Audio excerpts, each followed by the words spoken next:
Hello, this is Jeff from leathercraft, and today we're going to do another laser review. This one is from JICCODA. It is the LE1 10-watt laser. It's a blue spectrum diode laser. JICCODA did not pay me to do this review, but they did send me the laser and the air assist. The honeycomb work table that you see in the center was not supplied by JICCODA, but it is a necessary item, so if you plan on doing laser engraving, you are definitely going to need one. Of all the lasers I've built, this one is the most extensive, in the sense that it's not very much put together when you first get it. So you will be placing and securing all the drive belts. One nice thing is the cabling is already snaked through the cabling vertebrae. The instructions in the manual were easy to follow. JICCODA does have a build video that's pretty extensive and easy to follow. I just wanted to use the manual to see if I was able to build the machine with using just the manual alone. I'll add a link to the video in the description section. One of the positive aspects of the fact that this was an extensive build is you learn all the mechanisms of the machine. So if you do end up having any trouble, it's easy for you to diagnose what went wrong. The actual engraving area of this laser is 15.75 inches by 15.75 inches. On the front of the laser, there's a red acrylic for eye protection and a fan to help cool down the laser. The red acrylic eye protector is very adjustable, but unfortunately I found while I was adjusting it, it leaves room for a lot of light to leak out. I always wear protective glasses every time I use a laser, no matter which one. So if you have an interest in using the LE-1, make sure you protect yourself. One aspect I really liked about this machine was how quiet and smooth the motors are. The X-axis has one single stepping motor and the Y-axis has two separate stepping motors. All of these motors are mounted to the gantry. This is a belt-driven device and it does run very smoothly. Set screws are used to lock the belts in place. The wheels are made of a nice solid rubber, which means they should last a nice long time. If you put together the laser and you find that it slides a little too easy, fear not, because it does come with rubber legs. It doesn't mention this in the manual, but they're adhesives, you want to put them on, and they truly prevent it from sliding any further. I also received air assist. It is of a nice build and it also has an adjustable power setting. The power cable for the air assist is kind of thin, so I'm going to have to be careful with it. The USB cable is 5 feet long and seems to be of a good quality. The air assist mechanism comes pre-installed in the laser module, but it does not come with a pump. You can purchase a pump from JICCODA, or you can use any other pump as long as the tube fits. Another nice feature of the JICCODA LE-1 is that it comes with a drag chain cable wire carrier. This runs across the X-axis and the Y-axis. The drag chain is shipped to you with the cables pre-installed. There is a belt tension screw on one side of the gantry. This screw is designed to increase or decrease tension on the belt that is driven on the gantry. On the top of the console there is a fire alarm LED and an emergency stop button. On the side of the module, there's a USB 2.0 slot for your computer and a power supply input. There's also a slot for an SD card. This machine comes with one stop sensor and it is very easy to install. The laser comes with a power supply that seems to be well built. The power supply is 100 to 240 volts and 50 to 60 hertz. The way to focus this machine was new to me, but it was very simple to figure out. If you plan on using the JICCODA LE-1 10-watt laser, go ahead and take a screenshot of this image. It is not in the manual and these are the instructions on how to focus the laser. On the side of the module there's a focusing indicator. Line up the focus tool with the focusing indicator. The focusing tool has millimeter marks representing how thick your material is.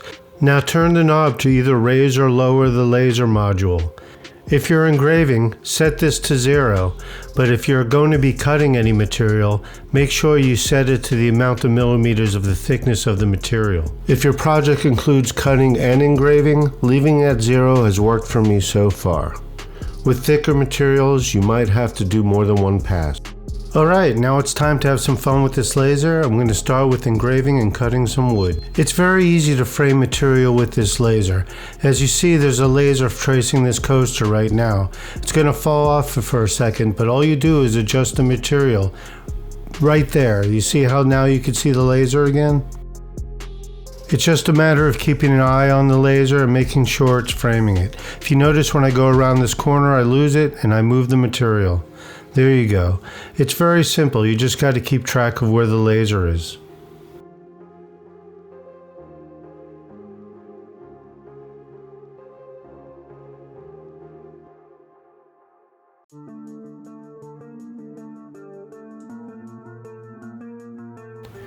I was really happy with the outcome of this engraving and cutting.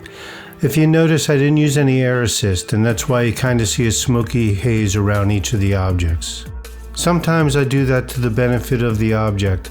For example, this kind of looks like an antique or a relic of ancient days, so that old rustic look really adds to the appeal of something like this. This is a design that I do on most of my laser engraving reviews, so if you want to get a good comparison, go ahead and check out some of my other laser reviews. I did this design twice because I did the first one with using air assist at full max and I wasn't happy with the outcome. This one I was happy with the outcome, so let me go ahead and show you the other one so you understand what I'm saying. Each machine acts differently. With this machine, when I engraved with the air assist up full blast, it kind of came out dull. It doesn't have a very dark background. I personally like a nice dark burn. Although the detail is there, it just doesn't pop out like I would like it to. Now taking a look at the one without any air assist at all, look how much nicer that is. The background is so dark in comparison that it makes everything else pop. Of course, because I didn't use any air assist, there's a little smoke damage around the side. But because it's wood, that could be sanded off so easily. It's not in the way at all.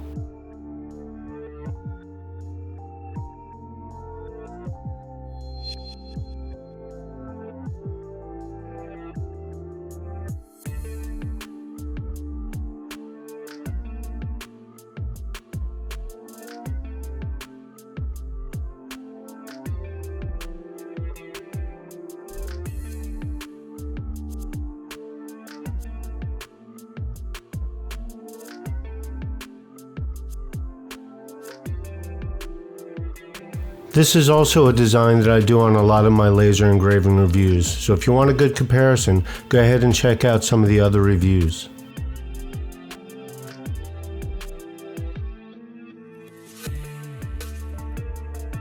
In using this laser with leather, I noticed that when I did it at a focus of 0 on the focus tool, I ended up getting banded lines and a checkerboard effect.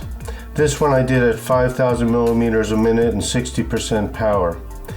I wanted to find out why this was happening because it was engraving slate and wood just fine. So what was causing this? So I wanted to do the design a few times to make sure I do this accurately, to give you proper information.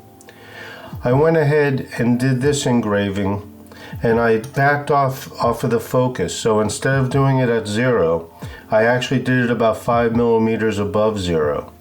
And I got a lot less banding and it came out a lot better. But I was curious, let's go ahead and focus the machine again. So I focused it once again to 0 and I got this checkerboard pattern and these lines once again, knowing that I need to figure out why this is taking place. This one I did at 5,000 millimeters and 50% power to try to get a darker burn. So on this one, I also did 5,000 millimeters a minute and 50% power, but once again, I backed off of the 0 about 5 millimeters, and I was happy with this engraving. So what I noticed with this laser, at least with leather, if I backed off about 5 millimeters off of the 0, I was getting a decent engraving. So I wanted to point that out in case you're interested in this particular laser.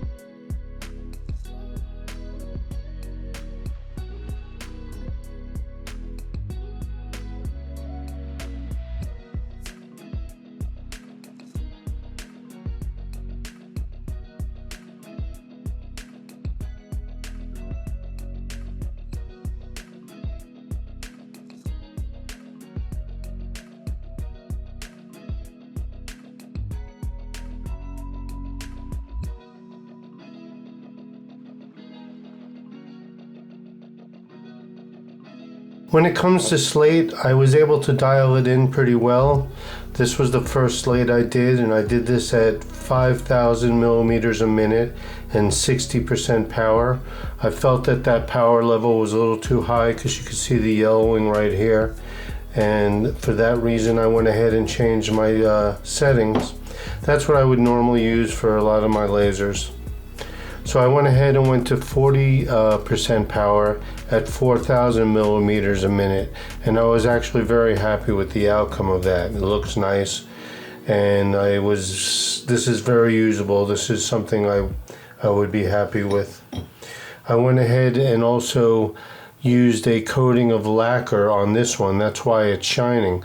This one is also at 4,000 millimeters a minute and 40% power because I was happy with that setting. I find that once I find the setting I like, I'll go ahead and keep with it as long as it functions. As I said, I normally would use this 5,000 millimeters a minute at 60% power, but for this laser, it just didn't look as well. So usually when that happens, it's just about adjusting it. Most likely, if you're looking into the JICCODA LE-1 laser, you're probably a beginner. And for that reason, it's good to understand that no matter what material you put underneath your laser, you're going to have to do certain tweaking. You're going to have to dial the machine in based on the material that you're using. So always be aware to get extra material because you're going to have to do tests. It's important. I hope this review of the JACCODA LE-1 laser engraver 10 watt was beneficial to you. I hope I answered some of the questions that you might be looking into about the laser. It is greatly appreciated if you gave this video a like. It really helps with the algorithms, as you know and have been told a million times by everybody. If you'd like to subscribe to the channel, that would be excellent. I would really appreciate it. I hope everyone has a great every day and just try to enjoy life. I have a lot of other videos on my channel, and I'm going to be coming out with more leather crafting and more laser engraving. So please join in. Take care.